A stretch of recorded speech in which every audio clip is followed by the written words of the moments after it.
오늘의 주요 뉴스입니다. 우주항공청이 나사와 미국 주도의 유인 달 탐사 계획인 아르테미스 미션을 위한 연구 협약을 맺었습니다. 앞으로 한미가 달 착륙선 개발과 우주 의료 등 다양한 우주 연구 분야에서 협력할 것으로 기대됩니다. 올해 늦더위가 기승을 부린 탓에 10월이 다 가는데도 모기 활동이 더 늘고 있습니다. 남은 가을도 예년보다 온화할 것으로 예상되면서 실내로 들어온 모기가 겨울까지도 살아남아 활동할 수 있다는 전망이 나왔습니다. 인공지능의 중요성이 커지는 가운데 정부는 2027년 인공지능 3대 강국 도약을 목표로 지난달 대통령 직속 국가인공지능위원회를 출범했습니다. 염재호 국가인공지능위원회 부위원장을 모시고 우리나라 AI 기술 수준은 어느 정도고 AI 발전을 위해 무엇이 필요한지 심도 있게 이야기 나눠보겠습니다.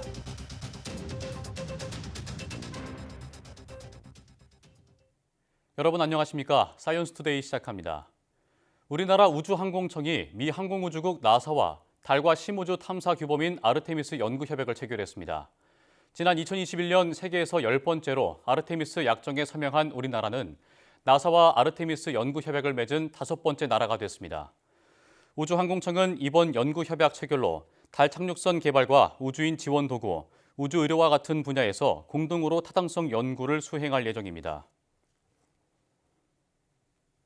중국이 자체 건설한 우주정거장에서 임무를 수행할 유인 우주선 선저우 19호를 발사했습니다. 중국은 현지 시간 30일 새벽 간수성 주치안 위성발사센터에서 우주비행사 3명을 태운 선저우 19호를 우주정거장 텐궁을 향해 쏘아 올렸습니다. 선저우 19호 비행사는 차이쉬저와 숭링둥, 왕하우쩌 등 3명입니다. 선저우 19호 승무원들은 올해 4월 지구를 떠난 선저우 18호 승무원들과 교대한 뒤 우주정거장 텐궁에서 6개월가량 머물게 됩니다.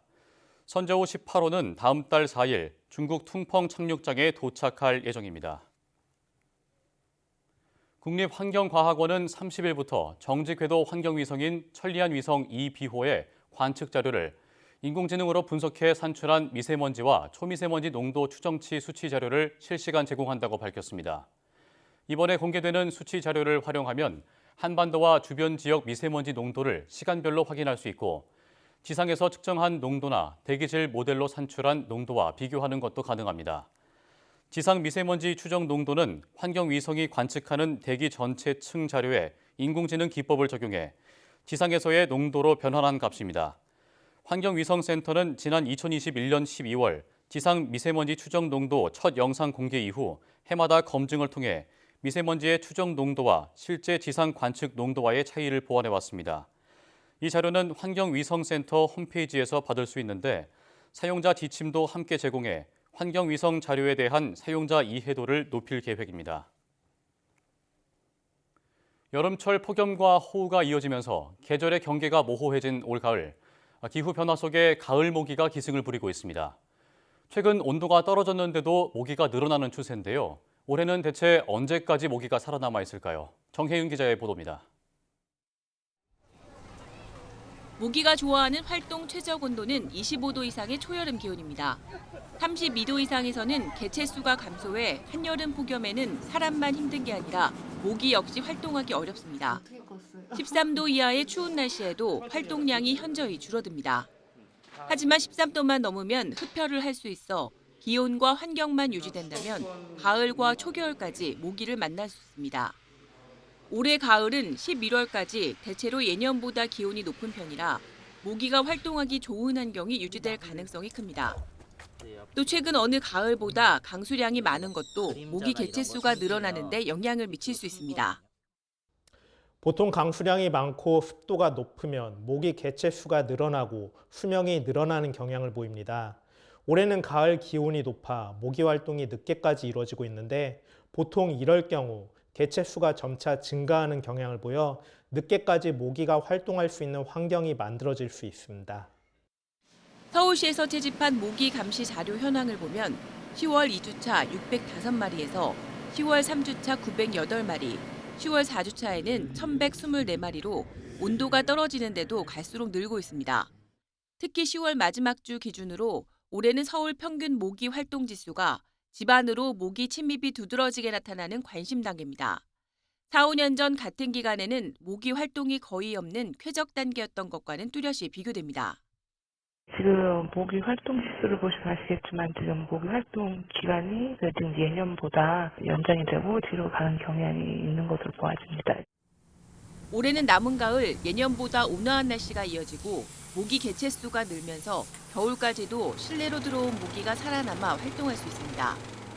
전문가들은 주변의 고인물을 비우고 문과 방충망 등 모기 침입 통로와 정화조, 환기구를 점검하는 것이 중요하다고 강조했습니다. YTN 정혜윤입니다. 코로나19로 인해 중단됐던 한중남미 디지털 장관회의가 7년 만에 열렸습니다. 과학기술정보통신부는 30일 서울 소피텔 호텔에서 도미니카 공화국, 엘살바도르, 페루 등 중남미 10개국 장차관과 미주개발은행 관계자, 각 분야 전문가가 참석한 가운데 제4차 한중남미 디지털 장관회의를 개최했다고 밝혔습니다. 이번 장관회의에서는 미주개발은행과 MOU를 다시 체결해 중남미 지역의 디지털 인프라 확장과 혁신 기술 도입을 촉진하는 협력 플랫폼을 강화했습니다. 또 회의 결과 채택된 의장 선언문에는 안전하고 지속 가능한 디지털 경제 발전을 위해 한국과 중남미 국가가 협력한다는 내용이 담겼습니다. 챗GPT 개발사 오픈AI가 미국 반도체 기업 브로드컴, 세계 최대 반도체 위탁 생산업체 대만의 TSMC와 손잡고 자체 인공지능 칩 개발에 나선다고 로이터 통신이 보도했습니다. 오픈AI는 AI 칩 선두주자 엔비디아에만 AI 칩을 의존하지 않고 브로드컴과 함께 자체 칩을 개발하고 생산을 TSMC에 맡긴다는 계획입니다. 오픈AI는 칩 공급을 다각화하고 비용을 절감하기 위한 다양한 옵션을 검토해 왔으며 급증하는 인프라 수요를 충족하기 위해 엔비디아 칩과 함께 AMD 칩도 사용할 계획인 것으로 알려졌습니다. 오픈AI는 엔비디아의 주요 고객으로 알려져 있는데 여기에 AMD 칩도 사용하고 자체 AI 칩도 개발하기로 하는 등 칩 공급을 다양화하겠다는 취지로 풀이됩니다.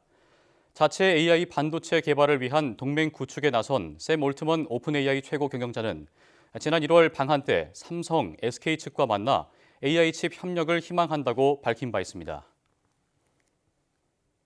교육부가 의대생들의 휴학 승인을 대학 자율에 맡기기로 결정했습니다. 정부가 기존 방침에서 한 발 물러나며 의료단체와 대학 총장들의 건의를 수용하기로 한 건데요. 전제 조건이 해결된 만큼 앞으로 여야 의정협의체 출범이 탄력을 받을지 주목됩니다. 염혜영 기자입니다. 교육부가 기존의 조건부 휴학 승인 방침을 철회했습니다. 이주호 부총리 겸 교육부 장관이 의과대학을 운영하는 전국 40개 대학 총장들과 비공개 간담회를 열었는데 이 자리에서 의대생들의 휴학 승인을 대학의 자율에 맡기겠다고 밝혔습니다. 동맹 휴학이 아니라는 것을 증명하고 내년 1학기 복귀를 전제로 승인하겠다던 기존의 입장에서 한 발 물러선 겁니다. 앞서 거점 국립대 총장들은 이대로 가면 대규모 유급, 제적이 우려된다며 조건 없는 휴학 승인을 건의했습니다. 교육부가 이를 수용하면서 이제 의대생들은 올해 1학기와 2학기 휴학을 인정받고 내년에 기존 학년으로 복학할 수 있게 됐습니다. 다만 현재 상당수 의대 학칙에는 연속해서 2학기를 초과해 휴학을 할 수 없게 되어 있어서 대부분 내년 1학기에는 복귀를 해야 합니다. 정부는 이번 조치로 여야 의정 협의체 출범에 탄력이 붙길 기대하고 있습니다. 대한의학회와 한국의과대학, 의학전문대학원협회가 내걸었던 전제 조건이 해결됐기 때문입니다. 다만 의료계의 반응은 여전히 시큰둥합니다. 당사자인 의대생들은 변한 것은 없다는 입장입니다. 당초 적법하게 냈던 휴학을 막고 있었던 건 교육부라며 승인은 당연한 일이라고 평가했습니다. 의대 증원 문제가 해결되지 않으면 돌아오지 않겠다는 기존 입장을 재확인한 셈입니다. 강희경 서울의대 서울대병원 교수 비상대책위원장도 정부가 법적 다툼을 우려해 휴학을 인정한 것으로 본다며 이것 자체로 학생들이 돌아올 동력이 생기진 않을 거라고 내다봤습니다. 한 걸음 물러선 정부의 결단이 실타래처럼 꼬인 의정 갈등 해소에 어떤 영향을 미칠 수 있을지 주목됩니다. YTN 염혜원입니다.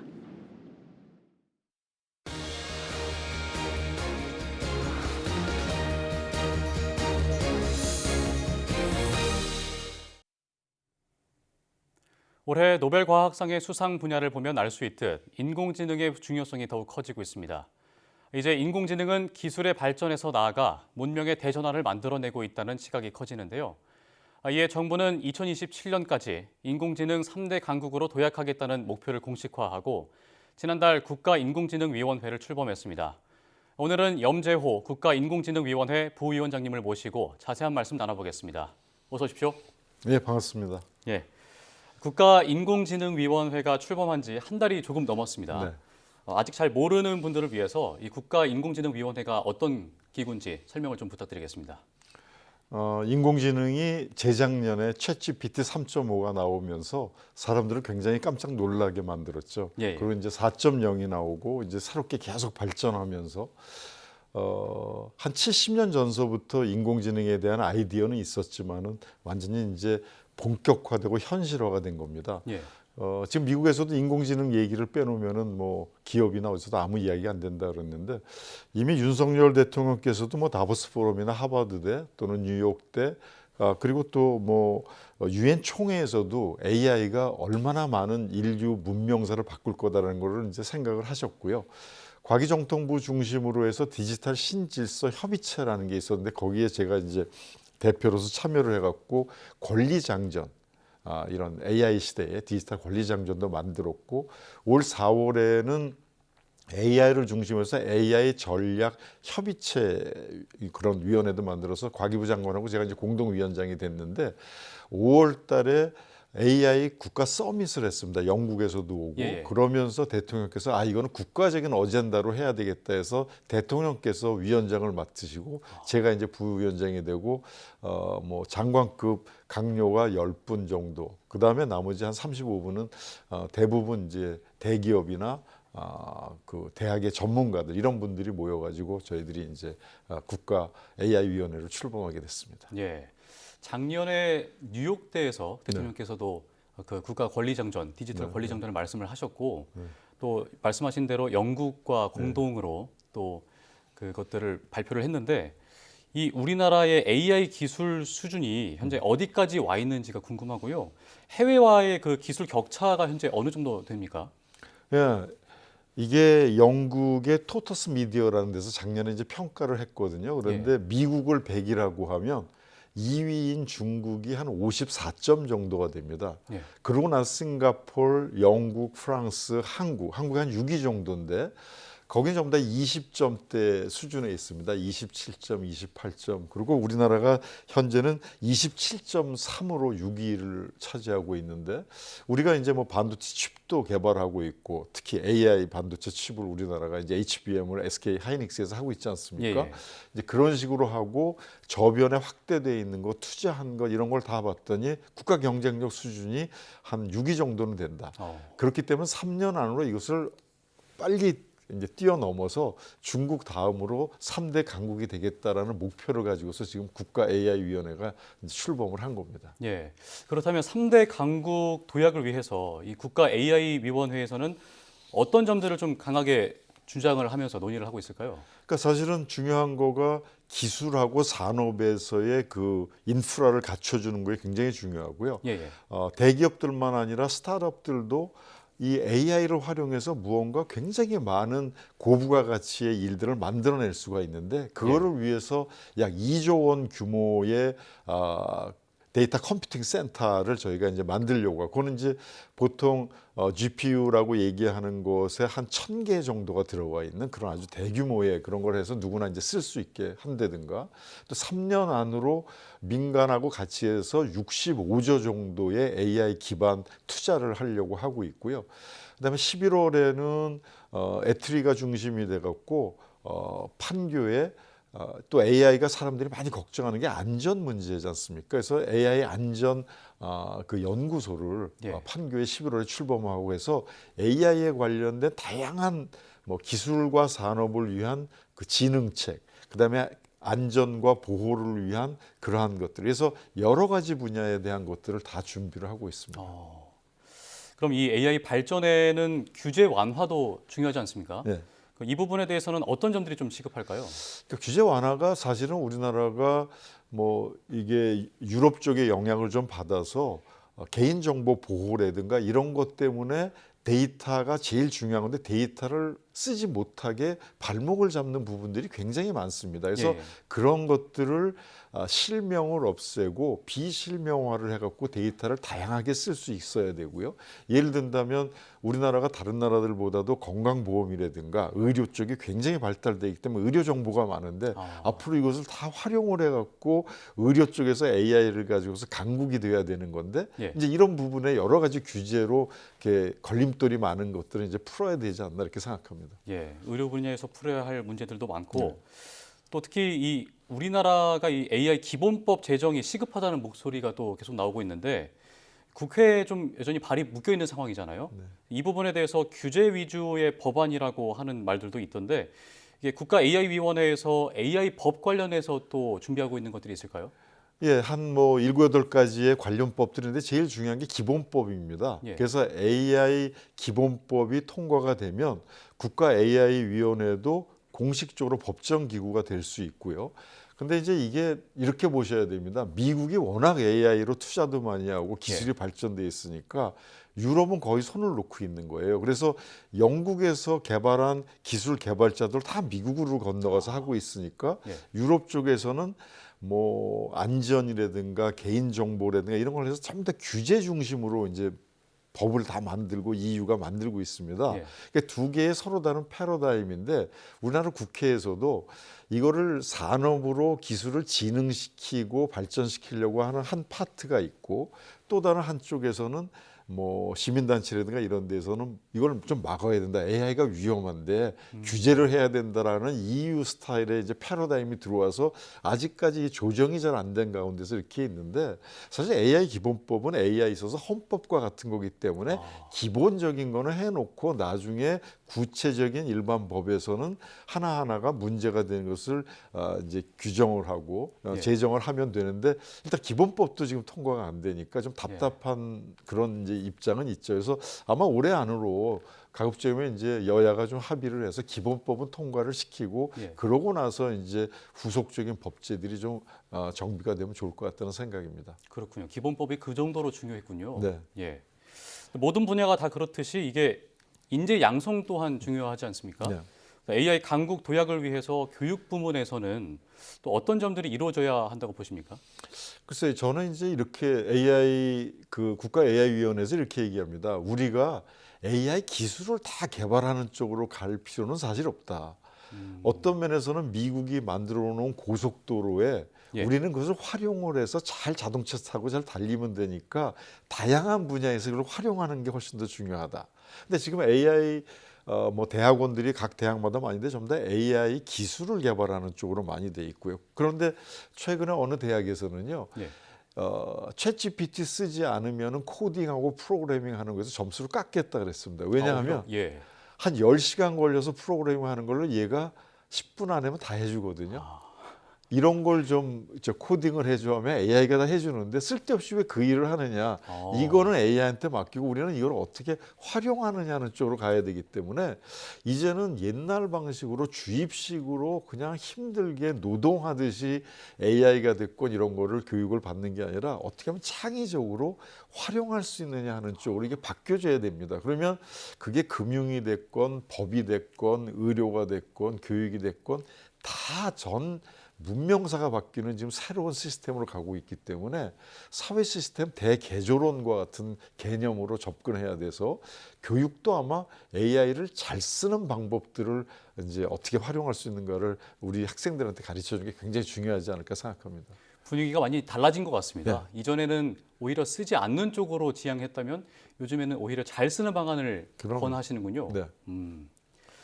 또 한편으로 이런 우려들도 나오는데 AI의 위험성에 대해서 경고하는 전문가들의 의견들이 많습니다. 이 부분에 대해서는 좀 어떻게 보십니까? 이게 당연히 우려가 있을 수 있다고 봅니다. 왜냐하면은 제너러티브 AI, 생성형 AI가 되면 우리 인간이 시키지 않은 일들도 자기네들이 이제 막 여러 가지의 생각들을 만들어내고 한다는 거죠. 그러니까 이게 우리 인간의 컨트롤, 통제를 벗어나는 게 아닌가 이렇게 생각을 할 수 있는 거죠. 예. 근데 저는 이제 이렇게 예를 드리고 있는데 자동차가 처음 나왔을 때 이게 흉기라고 생각했습니다. 빨리 달려서 우리를 치면 어떻게 되나. 예. 그래서 자동차가 나왔을 때 제일 중요한 기술 개발의 하나가 브레이크였습니다. 그러니까 엑셀이나 엔진을 좋게 만드는 것도 굉장히 중요한 기술이지만 브레이크는 쓰게도 하지만 천천히 가게도 하고 인간이 통제할 수 있는 것들이 가능하기 때문에 AI가 스스로 생성형 AI가 된다고 하더라도 그 안에 인간이 가지고 있는 가치의 개념이라든가 윤리의 개념이라든가 이런 것들도 학습을 시켜서 집어넣었고 위험을 가하는 일들은 스스로 하지 못하게 하는 시스템을 디자인하는 게 굉장히 중요하거든요. 그게 이제 AI 안전 뭐 센터나 연구소에서 그런 일들을 해야 될 텐데 이제 그렇게 되게 되면 우리가 자동차를 무서워서 안 타는 게 아니라 활용을 해야 되는 거 아닙니까? 비행기가 무서워서 안 타는 게 아니라 활용을 해야 되고 원자력이 무서워서 개발 안 하는 게 아니라 활용을 해야 되는 것처럼 잘 컨트롤해서 활용하는 것이 중요하다고 생각합니다. 예. 끝으로 이제 부위원장님께서 앞으로의 목표와 또 계획하신 바가 있으실 텐데 그 부분에 대해서도 여쭤보겠습니다. 그러니까 AI가 인간의 일을 대체한다라고 하지만 사실은 AI를 잘 쓰는 사람들이 이제 기존의 일들은 다 없어지고 그 부분들이 대체하게 될 거다. 그러니까 예를 들면은 다보스 포럼에서도 2030년이 되면은 85%의 일이 20세기에는 존재하지 않았던 일이 될 것이다. 이렇게 얘기를 합니다. 예. 그게 무슨 말이냐면 옛날에 뉴욕에는 저 부활절 때 퍼레이드 할 때에 다 마차들이 있었는데 1900년에는 13년 뒤에는 그게 전부 다 자동차로 바뀌었거든요. 13년 만에. 그때 제일 걱정을 했던 거는 마부들이 직업을 잃어서 어떡하나 걱정을 많이 했는데 그 이후에 자동차가 나오면서 운전기사의 직업이 100배, 1000배 늘어났거든요. 그렇군요. 그러니까 사실은 AI를 잘 쓰는 그러한 일들이 훨씬 더 많이 늘어나기 때문에 그런 것이 이제는 확산이 될 거다. 그걸 활용을 많이 해야 된다. 또 다른 하나는 그럼에도 불구하고 AI를 못 쓰는 사람들의 문제들. 그래서 포용을 위한 AI 포용 시스템도 만들어야 되고요. 그다음에 아까 말씀드렸던 것처럼 안전이나 위험성이나 이런 거를 이제 제어할 수 있는 여러 가지 시스템도 만들어 놔야 되기 때문에 AI가 단순하게 긍정적인 측면, 부정적인 측면이 있는 것을 종합적으로 그러니까 기술과 산업 발전을 위해서도 노력을 해야 되고 또 문제나 위험성에 대한 것도 노력을 해서 함께 가야 된다고 생각합니다.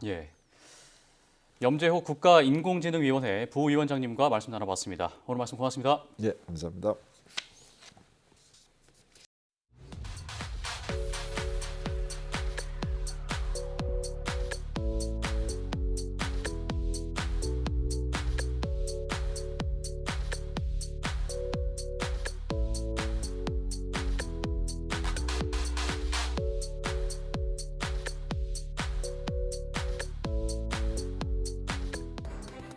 미국의 컴퓨터 과학자 레이 커즈와일은 2045년에 인류에게 완전한 기술적 특이점이 온다고 예측했다가 지난 6월 그 특이점이 2029년으로 더 가까워졌다고 발표했습니다. 실제로 챗 GPT가 세상에 공개된 지 채 2년도 안 됐지만 우리 일상은 크게 달라졌는데요. 국가 AI 정책 전반을 심의하기 위한 범부처 기구가 출범한 만큼 우리나라 기술이 혁신적 도약을 이룸과 동시에 윤리적 안전성도 놓치지 않길 바랍니다. 뉴스 마칩니다. 고맙습니다.